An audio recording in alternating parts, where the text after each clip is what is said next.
Today, we're diving into the secret dance of atoms, the hidden choreography that is constantly changing everything around us. We're talking about chemical reactions. And it all starts with a really simple question. Think about it. Why is it that when you burn a candle, it's gone for good? But when you melt a candle or an ice cube, you can just freeze it right back. One change is permanent, the other isn't. Why? The answer to that is honestly the key to understanding pretty much all of chemistry. So here's the deal. When ice melts, it's just H2O changing its shape. It's still water. That's a physical change, and yeah, it's totally reversible. But when wood burns, it's not wood anymore. It's reacting with oxygen to become totally new things. Ash, smoke, different gases. That's a chemical change, and there's no undo button. You can't unburn it. The candle, by the way, does both. The wax melting is physical, but the flame actually eating the wick, that's chemical.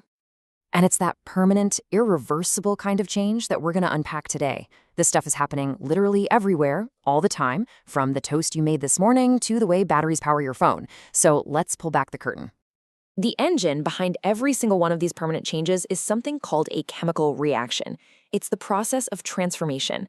The best way to think about it is like baking a cake. You start with flour, eggs, sugar, but once you bake it, you have cake. You have something totally new, and there's no way you're getting those eggs back. Okay, so how do scientists actually talk about these reactions without having to write a whole essay every time? Well, being clever, they came up with a kind of special shorthand, a way to tell the story of a reaction really clearly and quickly. It's called a chemical equation, and it's pretty simple actually. On the left side, you have your starting lineup, your ingredients. We call those the reactants. Then there's an arrow, which is basically the and then stuff happens part. And on the right side, you get your final creation, the products. It's just a simple before and after story, written in the language of chemistry. But there is a catch. A huge one. This story, this chemical equation, it has to obey one of the most fundamental, non-negotiable rules in the entire universe. You can't just write whatever you want. And that rule is the law of conservation of mass. All it really means is that you can't create atoms out of nothing, and you can't make them disappear into thin air. Every single atom you start with has to be there at the end. They just get rearranged. They're swapping partners on the dance floor, but everyone is still in the room. This is why we have to balance equations. Take a look at this table. In the top part, our first attempt at writing the equation is all wrong. See how we start with one iron atom on the left, but somehow end up with 3 on the right? Nope, can't do that. That's breaking the law. So we have to adjust the numbers, we have to balance the books. In that bottom, balanced row, you can see the fix. We say, okay, let's start with 3 iron atoms and 4 water molecules. And when you do the math, it works out perfectly. Every atom is accounted for, nothing created, nothing destroyed. Okay, so now we know the big rule. Let's get to the fun part, the moves. It sounds like there could be millions of different reactions, and there are, but almost all of them fall into 4 main categories. Think of them like the 4 fundamental dance moves of chemistry. If you know these, you can understand almost any reaction you see. First up, the combination reaction. This is the easy one, the partnership. You take 2 separate things, let's call them A and B, they react, and boom, they join together to form one more complex thing, AB. 2 become 1. Simple. And next, we have the exact opposite, decomposition. You can think of this one as the breakup. You start with one complex thing, AB, you hit it with some energy, like heat, and it splits apart into its simpler pieces, A and B. 1 becomes 2. All right, now things get a little more dramatic with the displacement reaction. I call this one the cut-in. Imagine B and C are dancing together, right? But then A comes along and A is just a bit more reactive. It can swoop right in, steal C away from B, and form a new pair, AC. And poor B is left all alone. And finally, the big one, double displacement. This isn't just a cut-in, this is a full-on partner swap. You have 2 couples A, B, and C, D. They meet, they react, and they totally switch partners. A ends up with D, and C ends up with B. Everybody finds a new partner. So I know what you're thinking.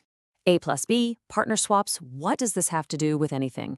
Well, it turns out, these 4 simple moves are building the entire world around you every single day. Let's just take whitewashing a wall, a process people have used for centuries. First, you mix quicklime with water. That's a combination reaction right there. Then, you spread that paste on the wall, and over a couple of days, it reacts with the carbon dioxide in the air. That's another combination reaction, and it's what forms that hard, shiny white surface. See? Just two simple partnership reactions creating something real and durable. And once you start looking, you see this choreography everywhere. The magic of old-school film photography? That was a decomposition reaction, where light broke down silver compounds. Rust slowly creeping onto a piece of iron? A slow-motion combination reaction with oxygen. Ever seen two clear liquids get mixed and suddenly a solid cloud forms? That solid, called a precipitate, is usually the result of a double displacement reaction. And that classic pop you hear in science class when testing for hydrogen gas? That's the sound of a displacement reaction happening right in front of you. Now, besides their dance moves, reactions also have an energy personality. Some are exothermic, meaning they release energy as heat. Think of a campfire or burning natural gas. They feel hot, right?